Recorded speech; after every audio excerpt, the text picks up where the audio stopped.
Good morning, good afternoon, good evening, wherever you are joining me. Welcome to another episode of Wealth Building Conference. Tonight, we're going to be talking about how business owners and medical professionals can save on taxes and build wealth.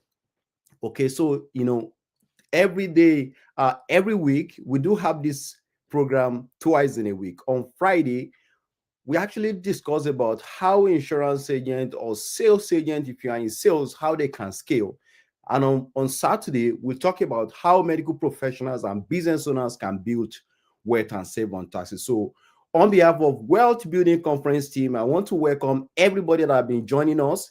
We want to appreciate your time. We want to really thank you for joining us every week. We just have one goal, the goal is just to educate ourselves on how we can build wealth. I've seen a lot of high income earners. So they earn so much, but they have nothing to show for it. So if you are making so much money, if you don't have a system in place that will help you to grow wealth, it's going to be very difficult for you to be wealthy. So on behalf of Wealth Building Conference, once again, we want to welcome you to the program. So whenever you are joining us, please, I want you to type your name and where you are joining from. If you are joining from Ontario, Canada, for example, type your name and say Ontario, Canada. If you are joining from the United States, wherever you are joining, we just want to meet you. We want to make it as interactive as much as possible. We don't just want to come and do webinars just to talk, but we want you to, be part of the program. We want you to ask questions, and we want to also add value to your life. Again, if this program has been impacting your life positively, I want you to put in the comment section value. If you are getting value, if you know this has really helped you, grow your business, save on taxes, build wealth, please type value on the comment section. So tonight, it's not going to be just a presentation per se like I used to do. I just want to go through the most frequently asked questions that I do get from medical professionals, and I want us to also learn on that, right? Because in my experience, I've met a lot of them, and some of the questions they keep asking me is what I want to share with you today. And if you have medical professionals as friend, as as family, as colleague, please send a link to them, let them join. And if you know any insurance advisor as well, financial advisor, financial planners, real estate agent, you can also as well let them join this amazing program. Trust me, it's going to be value packed. All right. Welcome once again. Tonight is going to be mind blowing, full of information, very practical experience of what I on daily basis, things that I make, things that I see. This is what I'm going to share today. All right. So the first question I want to uh, deal with today is this, right? So this is the first question. So I've seen this in many occasions. So many doctors, they end well, but you know what? They still feel stuck. All right. What's the real reason high income doesn't always translate to high net worth? Okay. Now, let me be real with you. Okay. Income does not build wealth, structure does, right? Income does not build wealth, structure does. Why is that? Why? Because I've seen many medical professionals, they earn six figures, but the question they keep asking me is that I don't know where this money is going through, right? I've worked with doctors earning over 400K a year who told me, Oludare, I feel like I'm running on a treadmill. Good income, zero progress. Yeah. And I do tell them the problem is not how much you earn, it's how your money move after it hits your account. Many people, many high income earners, medical professionals, business owners, right? Once money hits their bank account, right, they feel that, because I'm making so much, it's that means I'm making money. Most high income professionals are in high spend save. What's left instead of earn and invest what is left. So if money hits your bank account, right, the first thing is to invest first, then before you start paying your bills, before you start, doing anything. Because I mean, you are the one working. The first thing you have to pay yourself. So what I used to do for them is this. I've met this doctor, right? When I met him, and he said, do you have any investment in place? And what his response was, I really don't have. Because why? I don't have investment, because as this money is coming in, it's just going out. So there are leakages. So what I did with him was I restructured, and I actually asked him, please, you need to set up a holding company. So all the retained earnings will redirect those retained earnings, okay, into the holding company. So what's the function of the holding company? The holding company is a financial hub of the corporation. Okay, so whatever retained earnings that is sitting in a corporation is actually redirected to the holding companies, and the doctor start using that to build wealth. Honestly speaking, today the doctor keep thanking me, say, look, this is what I've been thinking, this is what I've been looking for. Right? The reason why you want to advise that, put this on the holding companies, because number one, it actually safe from litigations. Right? Again, it's also creditor proof, because if it's on the corporation, if the doctor gets sued, or maybe the company that is the doctor passed, the creditors may actually go after this.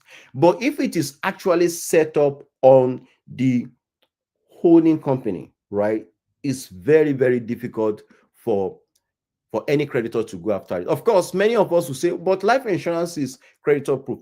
Yes, right? The thing is this, right? If your life insurance is set up on a corporation, okay, you might risk that, creditors can go after that, okay, because the corporation is the owner, the corporation is the beneficiary, the corporation is the payer, right? So they can actually go after. But if it's a personal life insurance and you set up an irrevocable beneficiary, right, it is 100% creditor proof. Okay, so I need to make that distinction, so that if you want to ask more questions, you can do it in the comment section, so that we can look into that, after the presentation. So the next question is this, right? I used to meet a lot of medical professionals, and one of the questions that I do get from them is this: what are the silent money leak doctors often overlook? Right, so a lot of them overlook a lot of things, and at the end of the day, it actually becomes an issue. All right, what are the silent money leak doctors overlook? The silent money leak are everywhere. Number one, for doctors, they usually come from lifestyle inflation, tax inefficiency, and underutilized corporation. Now, if you have a corporation, if you have if you're medical professionals, right? One of the things that I see mostly with them is lifestyle creep. Once money start coming in, they begin to, the lifestyle begin to increase. It's okay to actually increase your lifestyle, but the question you need to ask before you do that is, can my cash flow accommodate these lifestyles? All right, you need to ask yourself that question. If your cash flow cannot accommodate it, then you might be, you might be, there, there may be leakages. Number two, tax inefficiency. One of the biggest destroyers of wealth is taxes. Like, I do say this, please get me right. I am not against paying taxes, okay? But if there is a legal way to save on taxes, guys, utilize it. Right? How? Set up your corporations.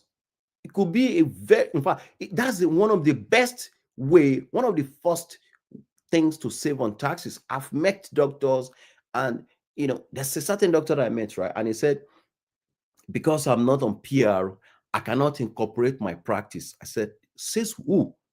You can do that, right? So if you don't utilize your corporation. It might be another leakages. Again, you upgrade homes, car, vacation, but you forget your tax plan. I don't get it. See, what, because at the end of the year, you file your tax at the end of the year, even if you pay yourself salary, right? If you do dividend and salary, of course, as they are remitting the salary, you also remit the tax or CRA.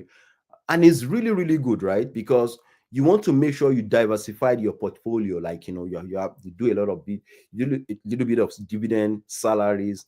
And, at the end of the year, whatever that's remain, your accountant file your tax, do your account and all of that. So as you are making the money, do you have plan for your taxes? Do you make provisions for that? Because at the end of the day, you need to understand that tax need to be paid even if you pass. Whatever you are owing CRA, you have to pay that.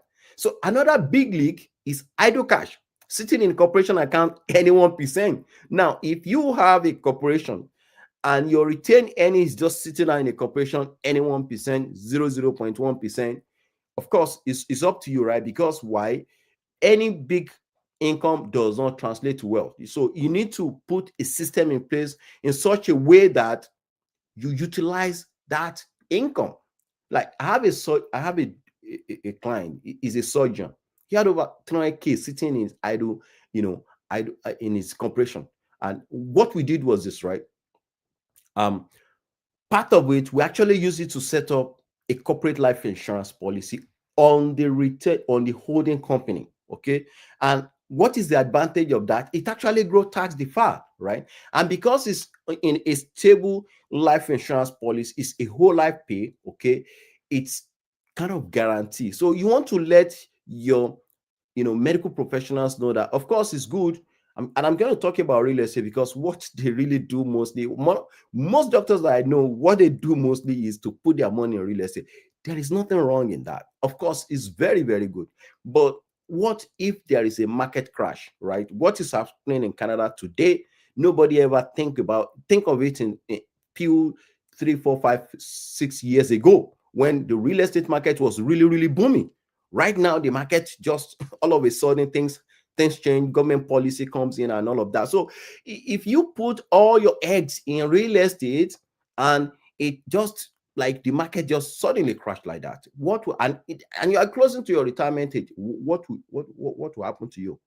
So, but I'm not saying you should not do real estate, but diversify, do a little bit of insurance, a little bit of real estate, stocks, bonds, and all of that. And you also need to ask yourself, what are the tax implications of all this investment I'm putting in, right? So now, what it's actually, when we do that, don't forget that we actually put it on the holding company because now it is creditor proof and it's also a pathway to build wealth and it's also safe from litigation, right? So let's be wise in the way we structure. So if you don't fix leak by earning, you don't fix leaks by anymore. You fix them by becoming more strategic in the way you manage your finances. And I've been saying this over time that your doctors, your accountant cannot build wealth for you. They can't build wealth for you. You need to know that. They cannot build wealth for you.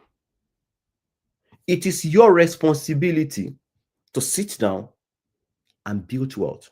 It is your responsibility. Your accountant can file your tax, they help you to file your tax, remit it, whatever they need to be remitted, makes your account look good. But it is your responsibility you know, to make sure that you build wealth yourself. And you have to be intentional about that. Okay. Now, another question I used to get from them most is that how can a physician earning $250,000 a year structure their income to minimize taxes without aggressive loophole? Now, if you are making so much, you fall under the bracket of people that make so much money. And this is where planning replace panic. Now, there's difference between if you don't plan, at some point you start panicking. So you actually don't need loopholes, you need legal flow.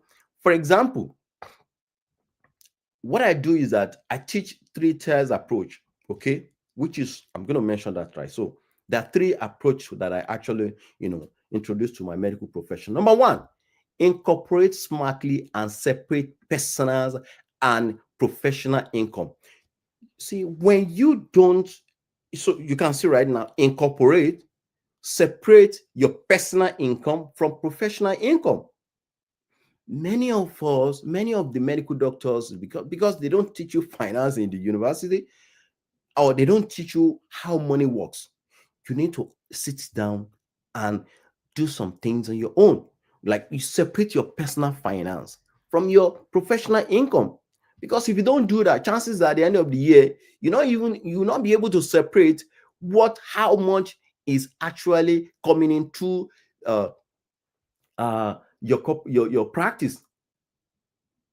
So the next thing is to retain any strategically. Use corporate investment and insurance to grow tax deferred wealth, right? So if you are a medical professional, right, you need to have a system in place, okay?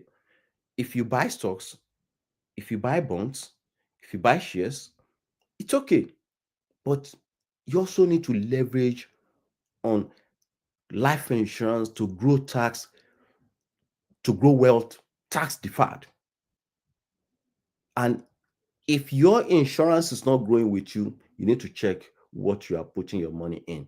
Okay. The third one, leverage deductions, salaries to the family members. These are the things you need to do, because a lot of us don't know. I am not an accountant. Okay. I'm not a tax expert.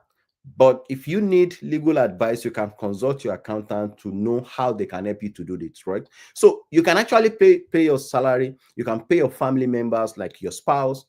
So you can also do some medical expenses written off. It's allowed, right? And you can also do corporate pensions as well. Okay. So all these are legal deductions that CRA allowed. So as I said, consult your accountant, consult your tax planner to explain in details on how they can actually incorporate it when they are doing your account, right? It's very, very important. If you are getting value, I want you to type in the comment section value. If you are getting value, type in the comment section value.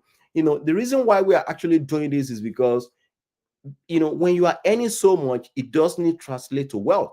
Okay. It doesn't translate to wealth. Now, so the next question I used to get from them mostly is, what's the difference between buying insurance and building wealth, right? Because some of them, when you tell them that, oh, you can actually use life insurance to build trust, a lot of people think that life insurance is actually when I pass. And where do most medical professionals get it wrong? This is what I used to tell them. So, buying insurance is a transaction. Okay. Buying insurance is a transaction. But building wealth, building a wealth strategy is a transformation. So a lot of people buy insurance, but they don't know how to use life insurance to strategize to transform their life, to build tax-free wealth, to actually do, to pass, wealth to their, generations unborn. So most medical professionals that I know, they buy insurance for protections, death benefits, critical illness, etc. It's okay. It's very good. Like, seriously speaking, is one of the first things you need to do as a medical professional and business owner. But the wealthy, they use life insurance as a tax sheltered asset class and legal bank. That is what the wealthy, this is how the wealthy use life insurance. And you can actually use that. Okay. I have an opportunity to help a family, one of my clients, a medical professional, to set up his own family bank using a very good strategist leveraging on life insurance. But if you want to learn more, you can, you can scan my QR code. You can book just a free strategy course. I'm gonna break it down on how that works. Because why? If you don't know how to do this, it might be difficult for you to be world. I once showed a family physicians in Misaga here on how you can actually use $1,200 premium become a $1.2 billion tax-free legacy while still living, giving him access to liquidity. Because why? If you don't have understanding of how this works and how you can structure it properly to grow wealth for you and to build wealth and to pass it on, there's difference between asset protections and asset preservation. A lot of people protect their asset, but they don't even know how to preserve it. So when I showed him how to do that, look, you can actually leverage on cash value life insurance policy to also buy investment. Like you can use it to buy real estate, you can use it to buy stocks and all of that. It was just like, why nobody has ever shown me this before? So we need to be very, very intentional about how we help our medical professionals and business owners on how they can actually build wealth smartly. Because it is not about how much you make, it's how much you can actually, how much you can actually grow tax free. Like I said, I don't have any problem in paying taxes. But if you have a legal way of protecting or saving on taxes, why can't you explore that strategy? So the next question I used to get from them is, how can a medical professional protect their income and still create liquidity for investment? Okay, now a lot of people think that when you, for example, using life insurance for protections and as well as liquidity, and I'm not talking about only life insurance, there are different strategies. Real estate investment is there, stocks is there, bonds, so many strategies that you can use. But you don't have to choose between protections and liquidity if you structure it well. Seriously speaking, you can actually, if you structure it well, it can actually protect you and build wealth for you. Now, see, doctor often think protection ties up their money, but I've helped a lot of medical professionals set up cash value life insurance to protect them and also to build wealth for them, especially creating a family bank for them. So if you do it in a right way, if you do it properly, if you do it with the people that really, not all the advisors understand these strategies. If you work with advisors that understand how to properly structure a cash value life insurance as well as to protect your life and build wealth, trust me, you can actually get the two together. So but the question is how. Talk to your advisors, or you can book a strategy call with me on how you can actually achieve the two by using life insurance policy. Okay, so if you are getting value, please put in the comment section value. If you are getting value, please put it in comment section value. So the next question I used to get from them is, this is something that I get a lot from them as well. Like, now, how can medical professional automate wealth before you spend? What does it look like in real life? Now, this is it, right? It means you pay for your future before you pay the more. You pay for your future before you pay the bills. I've mentioned it in the beginning. You are the one working. Anytime you get your pay, when money hits your account, right?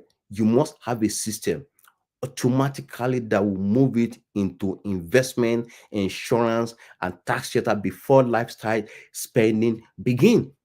You must first do that. And you know what? If you delay this, it can be dangerous. It can be very, very dangerous. So you need to have a system in place. So this is what I used to tell them. At least automate at least 20% of every dollars flow into his wealth account automatically every month. 20% of your income must flow to to that investment account, whether GIC, whether stocks, life insurance, and of course you need to diversify. Don't put your eggs in one basket, guys. It's not the best, right? You must make sure that you have different strategies in place to ensure that those monies are actually working for you. Okay, so one of the questions I also get often is that, what kind of investment approach should doctor consider before jumping into real estate or stocks? Now, this is one thing that I see a lot happen to medical professionals, especially in Canada.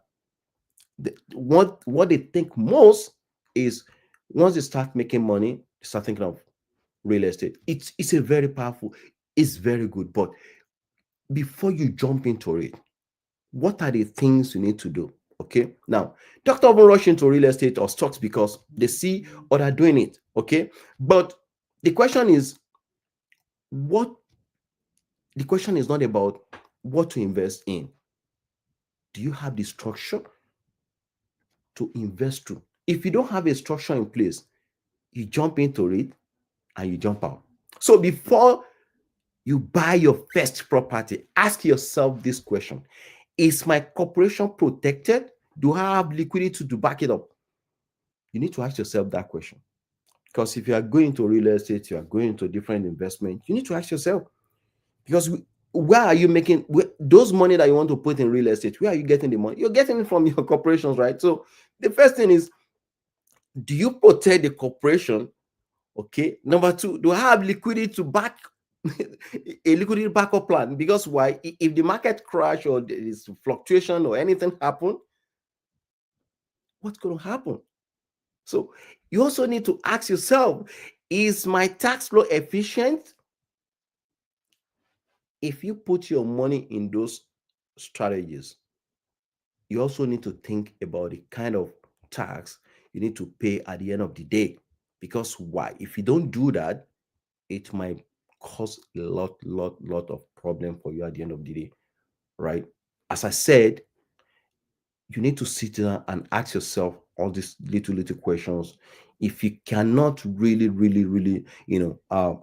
do your calculation very well, if you don't do your analysis very well and you jump into the investment and suddenly the market crash, and you don't no backup plan, the corporation is not protected, critical illness trucks and all of that, what's going to happen to the, because once those where the money is coming from, once the income stops, all those investments stop by default. So you need to ask yourself and do the right analysis before you put your money into that real estate investment, into other type of investment, stocks, bond. It's really good.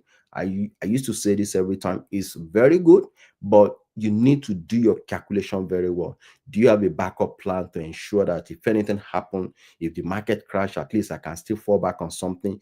I mean, protect your corporation, make sure that everything you are doing, you make a calculated risk before you jump into the to the market. So the last question I'm going to treat is, I got this question yesterday, that how can big income earner leverage on life insurance to save on taxes? So think about it, right? So I'm going to break it down, right? So if you are a high income earner and you want to leverage on life insurance to save on tax, this is how to do it. Okay. So if you set up on life insurance on a corporation, it's a very good way to save on taxes. How? The premium that you pay on life insurance is not tax deductible. Okay. So it's not tax deductible, meaning that the premium at the end of the year, you're still going to pay tax on that. There's what we call add back. So add back means that all the money you take out of your corporation, I mean, they have to look at it. Those ones that need to be taxed, your accountant will provide for it at the end of the year. The thing is that if you make money, you need to pay the taxes. You have to pay. So the question is, where do you want to pay that tax? So how can they leverage on life insurance to save on taxes? If you set up a life insurance on a corporation, okay, now the corporation, you need to set it up rightly, meaning that the corporation need to be the owner, the corporation is the payer, the corporation is the beneficiary. Okay, now the premium you pay, okay, is not tax deductible, it's not tax exempt. You're going to pay the tax at the end of the day, but because it is set up on a corporation, it enjoy a lower tax bracket between 12 to, depending on your tax bracket, right? So that is how you can save on taxes. Now, it is better than taking that money as salary. If you take salary as high income earner, you could be paying up to 40%. So if you pay for it from the corporation, you are paying 12% compared to 40%. Because if you don't pay the tax here, you're going to pay it elsewhere, right? If you take the money out, if you take dividend, you're going to pay the tax at the end of the day, right? Again, another way, and again, the, the policy, the life insurance also grow tax free. The death benefit is tax free. So these are the advantage. This is how you can leverage on life insurance as a high income and a medical professional to save on taxes. Again, another way to set it up is to set up on the holding company, right? Which using immediate financing arrangement. Now, what it means is that the retained earnings, right? You put it in lump sums in life insurance policy, okay? And there are two ways in which you can actually take the money out. Number one, you can borrow against your premium. Okay, so once you do that, you're going to pay, you don't need to pay tax. So if you borrow from your life insurance policy, you pay your interest, right? Usually, I help a medical professional to take up about $100,000 from a life insurance policy and it's paying about 3.9% annually. Imagine that. So compared to go and take $100,000 from your corporation. If you take $100,000 from your corporation as salary, you pay 40%, depending on your province. So you can see the savings, right? So it's better to pay interest than to pay taxes. So if you borrow against the premium, you pay the interest on the premium, right? How much? Maybe 4.5%, 4%, 3%, depending on the lender, depending on the way it is structured, all right? You pay that, right? Which is far, far better than to pay 12%, 40% on taxes. So you pay 4%, 3%, which is really good. Okay. So another way is to also borrow against the cash value, whichever way you want to borrow. As long as you borrow it, you pay interest on the money you borrow against your cash value. It's better than to pay taxes of about 30, 40, 50%, right? Because why?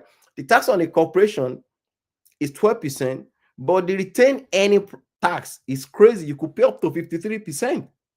So these are the things that you need to understand as an advisor and break it down to your medical professional. Hey, this is how you can save on taxes. This is how you can leverage on life insurance to save on taxes.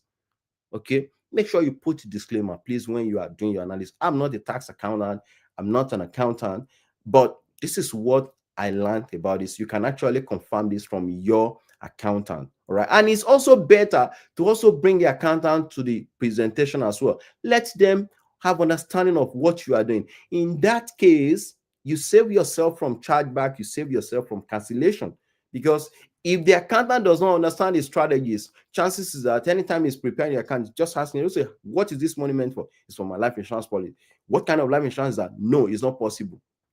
At least so make sure you carry them along in the schemes of arrangement. And when you are doing the immediate financing arrangement, especially, the accountant must be involved, the lawyer must be involved, because why? The money flow to the capital dividend account and they have to build a trust for that, right? So you need to come up with like there are a lot of things involved in this thing, right? So as a life insurance agent, as a financial advisor, you must understand a bit of little bit of taxes, especially on life insurance, how it is being taxed, the premium is. I've met a doctor that said, oh, one advisor said, I can claim the premium on my life insurance.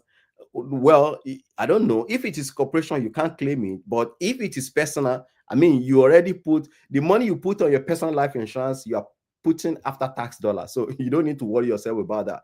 So a lot of them, they don't give them the right information. I've met a medical professional said, okay, my advisor said I can pull out from my life insurance policy and use it to go and do project in Africa. It doesn't work that way. It doesn't. The life insurance policies has to actually use, if you set up on the corporation, it has to be for that corporation. Either you want to be using it for investment purposes for the corporation or anything, as long as it's for the corporation, fine. For retirement planning, fine. But that you want to pull money out of the life insurance policy and use for something else, or you want to be diverting the money elsewhere, you might be subject to serious tax, and it might be so huge. So you don't want to give room for any form of maybe investigation, or CRA want to audit you because your advisor did not advise you rightly. Okay, so this is just me. I want to thank everyone that joins today. If you get value, please put it on the comment section, value. If you get value, please put it on the comment section, you get value. So again, if you have any question, please, I want you to put it on the comment section. If you have any question, please put it on the comment section. I don't have access to Facebook at the moment. If you have any question, I would really appreciate if you can actually put it here so that we can deal with it. All right. So any question, I want to really appreciate. I can see amazing people here. Oluwatosin, I really want to thank you so much for joining. Oluyemi, my very good friend, I want to appreciate you. Thank you so much for joining. Tosin, my colleague, and I really appreciate your time.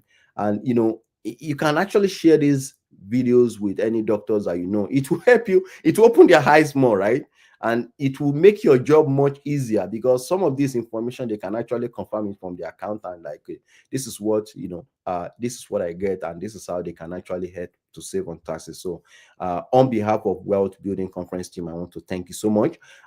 Next week is another time. For those of us who are joining me on Instagram, please, if you need any information, you can just follow me on Instagram. So you follow me on Facebook, or any of my social media handle, or LinkedIn, so that we can have more conversations and educate ourselves. Here we are not here to sell anything. We just want to educate people on how they can build wealth. People are making so much money, but they are paying crazy taxes. It shouldn't be so, right?